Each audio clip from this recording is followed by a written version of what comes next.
The Counseling Show, revealing mysteries in the Word. Our media partners, Divine Nutritive Food, so perfect. Janjet Group of Companies, we turn your dreams into reality. Like, share, leave a comment, and subscribe. People of God, we are welcome to the Counseling Show, and it's your host Asari David. Today we are here to discuss a topic that is called the shadow of God ways, as the world is suffering from this pandemic, and the world is seeking for a remedy. And today we are here to show how they can survive in this from this pandemic. So we are here to discuss this topic, the shadow of God ways. And as we all know, this pandemic is only God who can help us. So we are here to talk about that topic with our Papa, Apostle Derrick Amoako. He's here right here. Derrick Amoako, welcome to the Counseling Show. Thank you, man of God. Can you please introduce yourself again as Reverend, who is Reverend Derrick to us? Can you introduce yourself to us?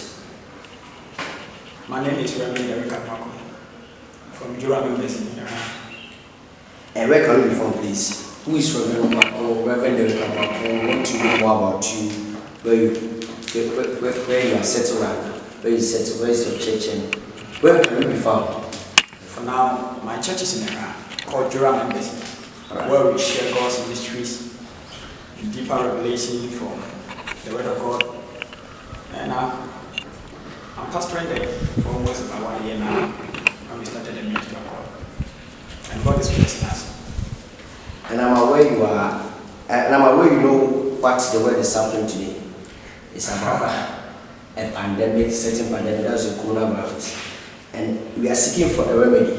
And we want to use this platform to tell the world that we have a certain remedy that is beyond all measures. And you want us to tell us about the topic we are to treat today. Yes. The shadow of God. It's quite amazing how this pandemic has induced massive fear in a whole lot of people. And I think today the government has even said today to be a day of fasting, that it's a national fasting day. And one thing, this message keeps on sounding in my mind and each and every day. When I read through the scriptures, 365 days, the Bible says we shouldn't fear, no terror, even death, and even this sickness. Christ has given us power over everything, even above this sickness. That although we are taking the precaution, the precautive measures and everything, but yes, people are dying. So it tells you that we can put our trust in God's word and believe in His word. I wish to believe that God can save us from this pandemic. Surely, how? Of a truth. Now, one thing we must understand that David says something in the book of Psalm 57, verse 1. Right. He says, Lord, hide me under the shadow of your wings. And he says, under the shadow of your wings do I take my refuge. It tells me that when you are under this mighty shadow of the Lord's wings, everything is possible. And you will be kept free and safe from this pandemic, of which this coronavirus can't hit you. And it's true. I've verified it, and I know for sure that this sickness or this disease can't affect somebody who is abiding under the shadow of the Lord's wings. And who is that person who can be abiding under the shadow of God's wings? It's a mystery, and that is the very reason why we want to share. Alright, so we are here to discuss about how we can be under the shadow of God's wings. And as we say, it's only believers who can be, I think it's only believers who can be under the shadow of God's wings. Yes. And he has to tell us that mystery, how we can be saved from this pandemic, the coronavirus. So, Apostle, can you tell us more about the shadow of God's wings? Amen. Now, there are many things we have to know right from the Word of God. Now, we say the shadow of God's wings. Lord, keep us under the shadow of your wings. Keep us under the shadow of your wings. And do we ask ourselves, is God having wings? Does God have a wing? Because the Bible says He created us in His own image, in His likeness. So it means if God is having wings, then humanity or human should also have wings. But do we see man with wings? No, it's only angels I know. Yes. It's only angels that have wings. Of surety. Now, it should bring to mind that we should dive deeply into the word to see whether God is having wings. Now, in the book of Exodus, I think Exodus 10. Exodus 10. Exodus, Exodus 19 verse 4. Exodus 19 verse 4. This passage talks about how God carried the people of Israel on the wings of an eagle. The Lord told the Israelites, He says, I carried you on my wings, on the wings of eagle. Now, where do we find in scriptures where the people of Israel were paraded? They were all assembled together, and which eagle or what eagle on this earth did the Lord convey them on their wings, and He carried them all along unto the promised land? We never saw that. Yeah, it's not seen the Bible. And now God is telling us here that He carried the people of Israel on the wings of an eagle. And this thing keeps on perplexing me. It keeps on confusing me. God, why? Because some of these things we don't see. We don't see it. How heavy is the eagle that he can carry all the troops of Israel and carry them all along from Egypt onto the promised land? Yeah, I think it's making a contrast. Yes. Right. But there is a deeper revelation there. There is a deeper revelation there. Now that is the very reason why I want to dive deeply into this topic. And I know it's going to help us a lot. Right. Now, let's read something from the book of Psalm 17 verse 80. Psalm 17 verse 80. It says, keep me as the apple of the eye. Hide me under the shadow of thy wings. Do you see the shadow of thy wings there? Yeah. Good. The same Psalm 36 verse 7. How excellent is thy loving kindness, O God. Therefore the children of men put their trust under the shadow of your wings. So what shadow is he talking about? What shadow is he talking about? Is there shadow in God? No. No. We can understand this concept only when we dive deeply into the word of God. Okay. The shadow of his wings was mentioned in the book of Psalms. Mostly in the book of Psalms and in other one or two areas of the scriptures. When you read Psalm 17, now Psalm 51, Psalm 57 verse 1, he mentioned the shadow of his wings there. Now, if God is not having wings, then which wing is he talking about? Wings. That's why we are here to discuss this topic. Yes. We are not know the wings, so let's supposed to tell us what this is about. Now let me take you into a deeper mystery for you to get deeper understanding and revelation in God's word. Now, you must know that in every believer's life there are three stages. As there are three mountains in Jerusalem. The city or the country, Jerusalem, was built on three mountains. That is the mountain Ophel, the mountain Zion, and the mountain called Moriah. The mountain Ophel is the stage whereby your eyes are enlightened as a believer. Your eyes. Your eyes. Okay. You remember the passage in the New Testament where Jesus Christ healed the eyes of a blind man. A blind man. Now, this man received his eyesight in a pool called Siloam. And Siloam is in a place near the mountain Ophel. So in every believer's life, you receive your sight at Mountain Siloam. Every believer. Yes. So every believer in the pool of Siloam. Right. Every believer. That is the first stage. Your eyes are enlightened. When you believe Christ, your eyes are open. Right. That is the first stage. And you see the mountain of Ophel. The second one, you progress after you have received Christ and your eyes are enlightened. Because the Bible says in the book of 2 Corinthians 4, verse 4, it says, for those whom the God of this age has blinded their eyes, let they see the light of the gospel shining. I have a question here. Okay. Why would a believer know that his or her eyes is enlightened? Your eyes will be enlightened based on the truth that you have received from Christ. The truth. Yes. Right. The truth about God's word. When you receive Christ into your life, you receive the truth. And there is a light that shines within your eyes. And that light is the light that enlightens your eyes and it takes you out away from the darkness. Because the Bible says in the book of Ephesians 5 verse 8, It says, for at first we were darkness, but now we are light in Christ. So that is the light that shines. It's the light of Christ that shines in your heart. Now, after Ophel, you progress to another stage of the mountain called the mountain Zion. And the Bible says, and upon Mount Zion there shall be deliverance, and the sons of Jacob shall possess their possession. Okay, yeah. So that is the level where the believer will receive deliverance. And on that mountain was where David pitched the Ark of the Covenant. Now, this is a case study of which I've taken my time to research about the shadow of God's wings. We shouldn't forget the popular quotation that Moses wrote. A whole lot of people are thinking that David wrote all the book of Psalms. No, Moses wrote some. Okay. And one of the popular chapters that Moses wrote is the book of Psalm 91. Moses Moses wrote Psalm 91. All right. And you can read it.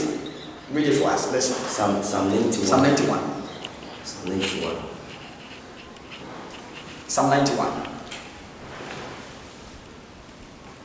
Okay. Can you give me Psalm 91. It's a popular verse or a popular quotation that most believers will know. I want us to read it. Psalm 91. I want to read by myself. Okay. Okay, let me see. Is it there? Psalm 91. So, okay, let me read it by myself. It says, he that dwelleth in the secret place of the Most High shall abide under the shadow of the Almighty. We all know these scriptures. Yeah. He that dwelleth in the secret place of the Most High. What is the secret place of the Most High? That is what you should ask yourself. That is one thing you should ask yourself. One. He that dwelleth in the secret place of the Most High. That is one. Shall abide under the shadow of the Almighty. He has mentioned shadow again. The shadow of the Almighty. We should ask ourselves, what is the shadow of the Almighty? Now, God told Moses to build, was given in a pattern that the Lord showed him. That same temple had a replica in heaven. The original temple is in heaven. And the replica that Moses built was in the pattern that was seen in heaven. Hallelujah. Now, one thing we must understand that when Moses was building this temple, the Lord gave him accuracy in building this temple. The temple has the outer court, the inner court, and the Holy of Holies. The outer court, we have two furnitures there. And the first furniture is the altar of burnt offering made of brass. The second is the laver, where we wash ourselves. The priests used to wash themselves in the laver before they enter into the first, they pass by the first veil before they enter into the inner court. When you get into the inner court, on the north side, we have the table of shewbread, which carries 12 loaves of bread, which talks about the 12 major doctrines in the scriptures. When you get to the southern side, we have what is called the menorah. That is the 7 candlesticks that was built there. Okay. And when you get to the eastern side, we have what is called the altar of incense.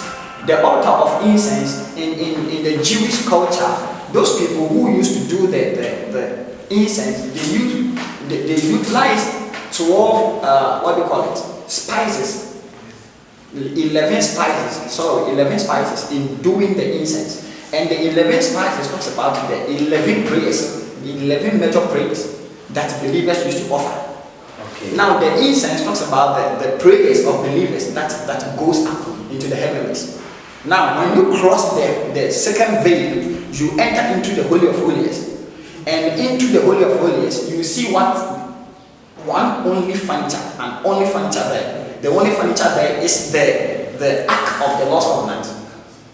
And the Ark of the Lord's Covenant was designed in such a way that it's having 2 cherubs, which are cherubims, placed on the mercy seat of the Ark of the Covenant.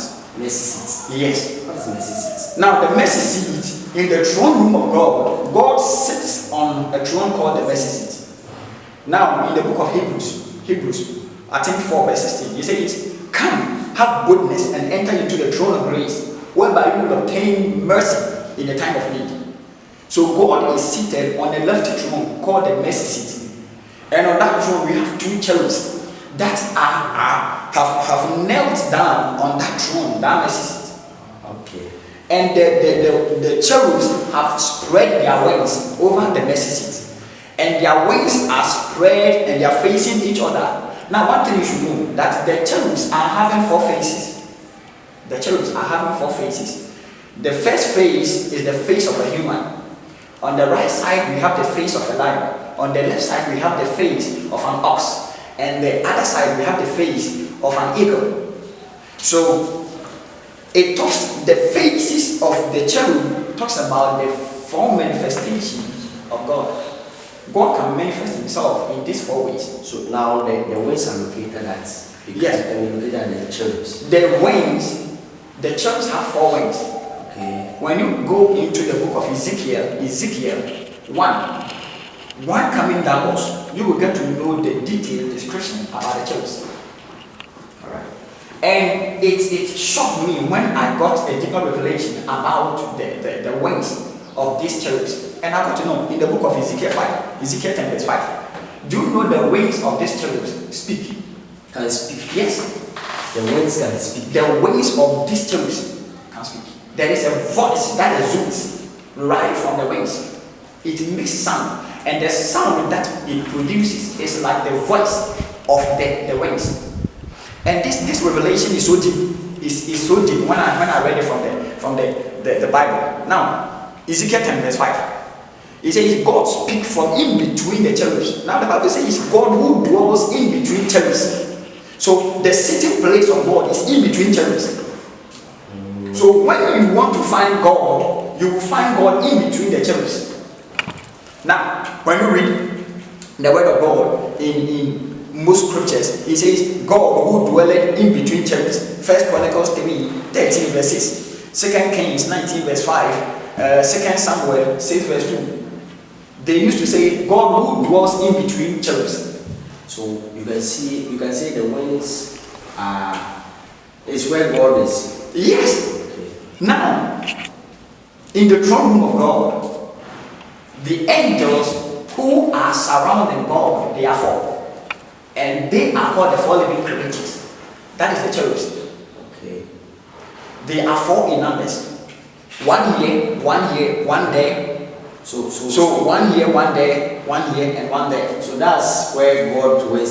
Yes, that is where God dwells. So okay. So the wings are spread to each other. This one is here and has spread the wings to the other, and they are facing each other. So their wings has covered God. So God is in between them. All right. So now, if you want to find the wings of God, it's talking about the wings of the cherubs because it's surrounding God. Okay. Now, so right now we know where the wings are located. We know where the wings are. Yes, we know where the wings are located. But now we are getting to the point where David is saying, Lord, hide me under the shadow of your wings. We will come there, but we want to know where we are right now. We know where it's located. Yes. We want to find the purpose of that wings. Yes, the purpose of that wings will be unveiled after we getting to know why David is saying that, Lord, hide me under your wings. Okay. Well, let us know why David said that. Yes, we know popularly that Abraham didn't pray such a prayer. Jacob didn't pray. Isaac didn't pray. Why is it that David is getting the deeper mysteries about the wings of God? About the wings. And David is saying, oh Lord, please hide me under your wings. Hide me under your wings. Now, it should tell you that when Moses had erected that temple of God, the only person who had the privilege or the opportunity to enter the Holy of Holies is the high priest. And the high priest would enter the Holy of Holies once in every year. That is on the Day of Atonement. Yes. The high priest had the opportunity to enter the Holies once every year on the Day of Atonement.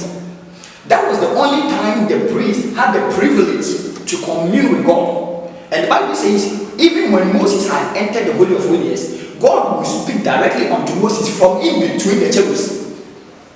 From in between the cherubs. That is where God speaks unto Moses. So if the priest want to partake of the glory that is in the Holy of Holies, he will get there once in the day of atonement. That is where he can obtain mercy for all the people. So now, if the priest is the only person who can enjoy the benefits right from the Holy of Holies, that is where he can take refuge. That is where he can take a whole lot of things from the Holy of Holies. Now, David understood this principle from God, that it took only the Levites and the priest who has the ability, or who were given the mandate to touch among all the Israelites. Among all the Israelites. It's only the Levites and the Levites and who were allowed to. Who were allowed to touch the Ark of the Covenant. Why? Yes, because they were given the mandate to do so. Okay. And aside them, nobody. And we saw from the Bible that a man dared to touch the Ark of the Covenant and he died. A man by the name Uzzah. He touched it and he died. Yes. One mystery. That is mind blowing to this. When Israelites had sinned against God, right from when they took over the land of the Canaanites, they followed under the worship of the Canaanites, serving other gods and giving their sons and daughters as burnt offerings to Baal and other gods. And God was so exasperated and angry with them. And so the Bible says they went under captivity and the Philistines took over them. And the Philistines took the Ark of the Covenant, Okay. which is the glory of God. And so there was a daughter of the prophet or the priest called Eli. That time the woman was pregnant with a child. And when the Ark of the Covenant was taken, she said, "Oh, the Ark of the Covenant, the glory of Israel has departed." And she named the son Ichabod. That means glory has departed. Okay. So the Ark of the Covenant is the glory of God. Right. Now, when the glory of Israel departed, it entered into the land of the Philistines. And now the Philistines placed the Ark of the Covenant right before their supreme God, who was Dagon. Now, you remember in the passage in the book of 1 Samuel that Dagon fell on his face and the head was broken. Yeah, I remember. Yes. The mystery I got from God's word is mind blowing.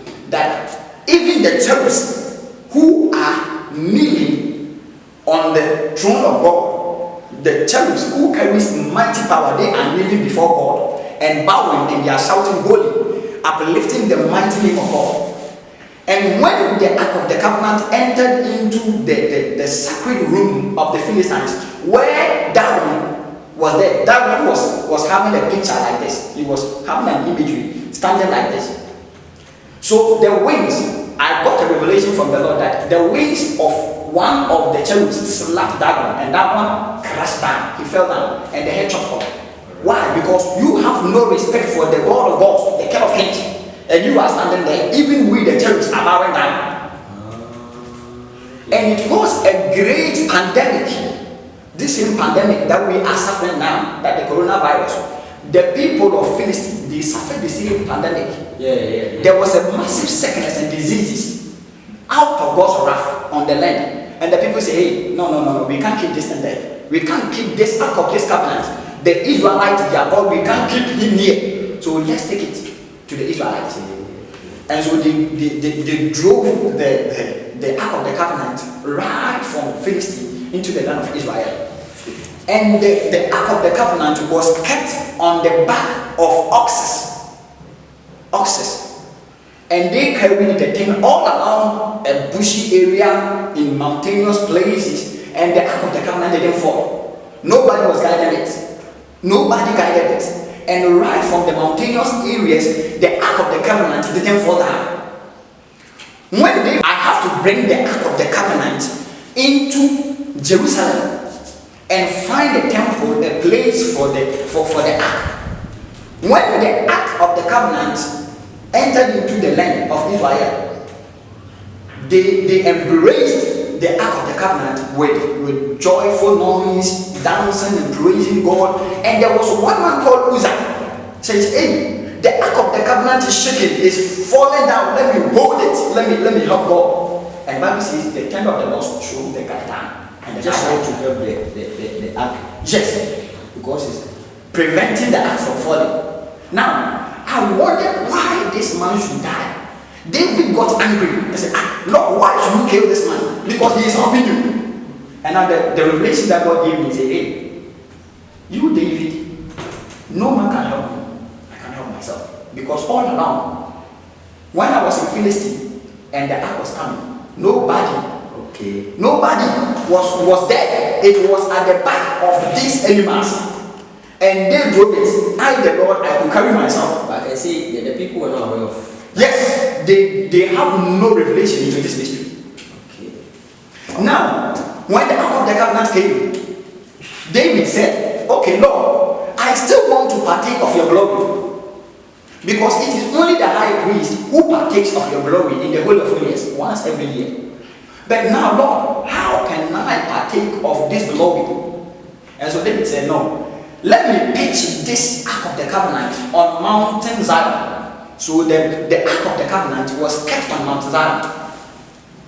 Why is it that David kept the ark of the covenant on the mountain Zion? This is where the revelation comes in. Now, when the temple or the tabernacle of David was erected, it was only the priest or the Levite who had the opportunity to get there and perform one or two stars there. Other people were not allowed to enter there. Even David was not allowed to enter there. Why? Yes, they can, because he is not a Levite. Okay.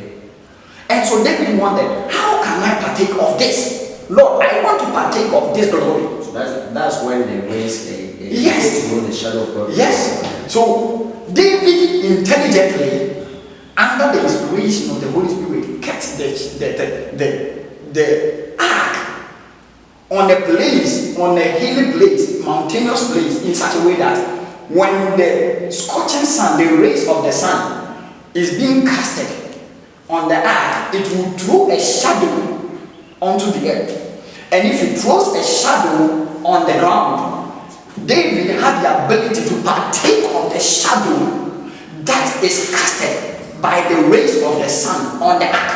And he will partake of it, and he will kneel under the shadow, and he will enjoy the presence of God there. Hallelujah. This mystery was gotten, and I said, Lord, is blowing my mind out. And David knew that when I am under this shadow of this Almighty God, nothing, even bullets, wow, not even death can take over me. Hallelujah. This is a mystery. The world has to know this mystery. If we are under the shadow of the Almighty, not even bullets, not even death. David said, yet though I walk in the valley of the shadow of death. He was under the shadow of God's Almighty. So even when he walked in the shadow of death, he's never afraid. Why? Because his life is hidden under the shadow of God's wings. I believe we all believers, and I trust in the power of God, that we all can hide ourselves under the shadow of God's wings. okay. No, this pandemic, although it's there, is causing a whole lot of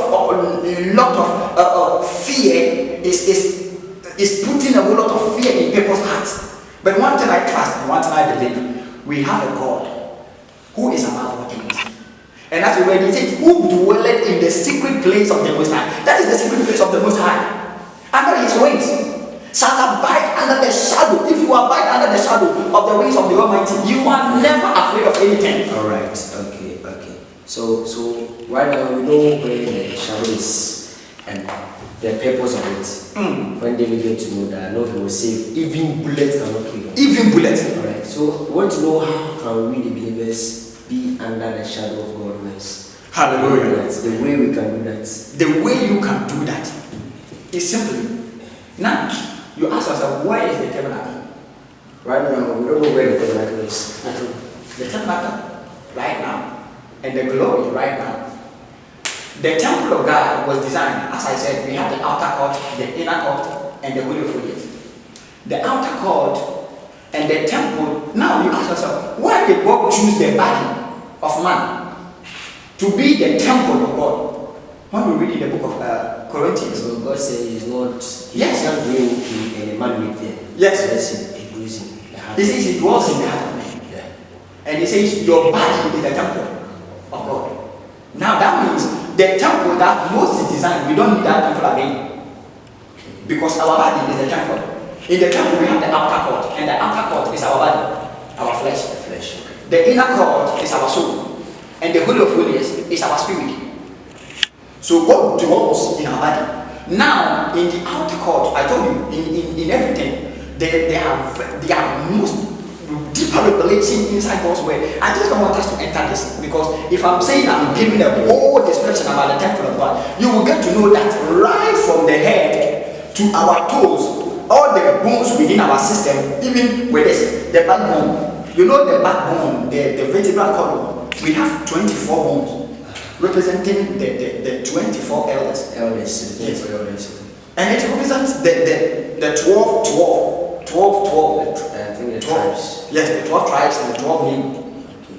Hallelujah. And now, it should tell you that the 2, when we divide it into 2, our Christian faith has a strong background on the Old Testament and the New Testament. Alright. So say right now we want to know the way you can be under The way you can be is just faith. faith. Have faith in God and just pray that Lord, keep me under the shadow of your wings. The Holy Spirit is in your heart. So if you do that, and then we will have any problem with the pandemic. Although you follow the normal procedures, the precautive measures, you follow all of them. After following all of them, what you need to do is have the total faith in Christ that you are under the shadow of the Almighty, and nothing, not even the sickness, even you have the blood of Jesus running through you. Even if this sickness catches you, you won't die. Why? Because you are under the shadow of His wings. Now, Malachi 2. Now, let's read Malachi 2. Malachi 4. Malachi 4. Verse 2. And it's mind blowing. He says, but unto you that fear my name. Listen, but unto you that fear my name shall the Son of Righteousness arise with healing in His wings. Only those who fear thy name. Who fear the name of God, of our Lord. But unto you that fear my name shall the Son of Righteousness arise with healing in His wings. So under the shadow of the Almighty, there is healing. There is healing. But it is there for only those who fear thy name. Yes, it's there for those who fear the name of God. If you don't fear the name of the Most High God, you can't enjoy His benefits. Hallelujah. So we take our refuge there. We rejoice there. We have everything under the shadow of the Almighty. So like it's only believers who can be under the shadow of God's. It is not for only believers. It's a package for only people who are ready to receive Christ as their Lord and personal Savior. So, but okay, can you tell us the difference between a believer and as what you said? Yes. Partaking. When we say believer, a believer is somebody who has believed in the name of the Lord Almighty and believe that Jesus Christ is the Lord and our Savior. He is the believer. So automatically that person is under the wing. Yes, you are under the wings. If you believe in the name of God Almighty and believe in the Son of God.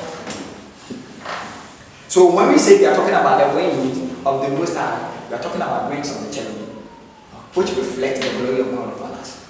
And when it reflects the glory of God upon us, we can enjoy the benefits from God's womb. We can enjoy His divine grace and all the blessings that was mentioned in the book of Ephesians 1 verse 3. It says, blessed be the Lord God Almighty, who has blessed us with every spiritual blessings in heavenly places in Christ Jesus. So we have all the blessings from the throne room of God when we abide under the shadow of the Lord Almighty. So right now we know where the wings are located and the purpose of it.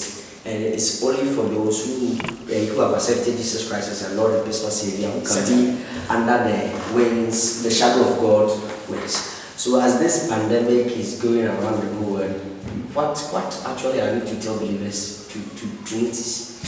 Yes, one thing that we should do is that we should stay in the confines of God's word. Even as the government has abolished meetings of many people, you can be in your room with a little family that you have, believing God's word. And we want people to be aware that he said meetings, but he hasn't closed churches. Yeah. I think when you were talking about the church, the temple, he said the body is the temple of God. So it's rather the buildings he has closed. Yeah. But not your body. All right. Your body is not closed. So even if the church is closed, your temple has something to do. Your body has something to do. You can have a fellowship with the Lord God Almighty. So for us believers, we are blessed. We are blessed. We are under a certain shadow or under a certain wings that can protect us from this pandemic, and even the bullets cannot kill us. Even bullets, we cannot die. So we thank the apostle today. God bless him for this revelation. And we want to know more. We will be calling him, talking about topics that is going on or which people do not understand. So we thank him very much. Apostle, we have something to say. We have so many things to share. One thing we believe is we must understand that in the book of 1 Corinthians 4, verse 1, the Bible says, for it has been entrusted into us.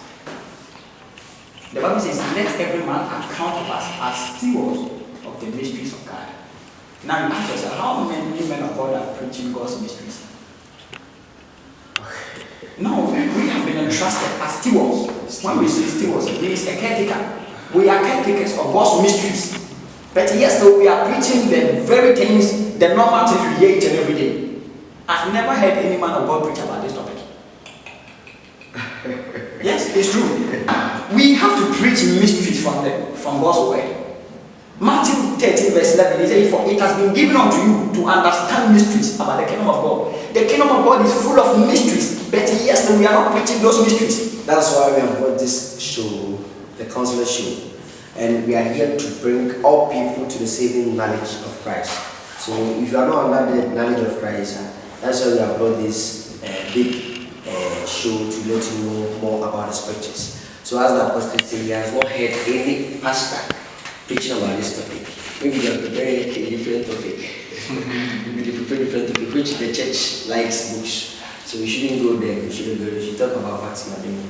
Amen. So as the apostle said, we talk more about the topics. But we are blessed that we are under a certain shadow. So we shouldn't fear about this pandemic. The coronavirus. I think today the new one is in. A new pandemic is the Hunter virus. But we are blessed that we are under a shadow. Thank you very much, Apostle. And I think we have to pray for us. So let me pray. We have to pray. I will pray from Psalm 57 verse 1. You say, to the chief musician of David, when he fled from Saul in the cave, be merciful unto me. O God, be merciful unto me. For my soul trusted in thee. Yea, in the shadow of your wings will I make my refuge until these calamities be overpast. Until these calamities be overpast. Father, we pray, keeping all the nations of this world into your hands. Father, please keep us under the shadow of your wings. And after these calamities be overpast, we pray, counseling every spirit of death that is hidden at the back of this pandemic virus, which is causing a whole lot of death and deteriorating people's life. Father, we pray you have mercy upon us. Even as the nation is on a verge of fasting and prayer. For the word says in the book of 2 Corinthians 7 verse 14, it says, if my people who are called by my name will humble themselves and pray, you will hear them from heaven, forgive them their sins and heal their land. Father, even as we humble ourselves to pray and fast and seek for your mercies, forgive us our sins from the corridors of heaven and have mercy on us and save us. In Jesus' holy name we pray. We thank you. Amen. Amen. Thank you, Apostle. You're welcome. So we'll be here this time to bring you a topic for discussion. Thank you for watching the conversation. God bless you.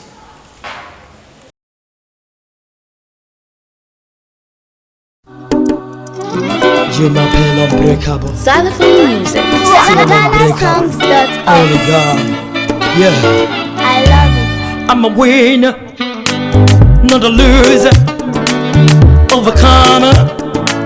I am more than a conqueror. I'm a winner, not a loser. Overcomer. Hey. I am more than a conqueror.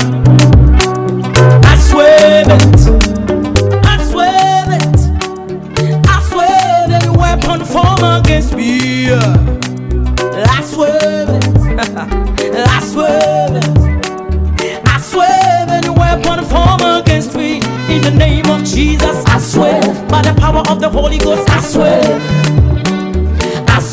any weapon formed against me.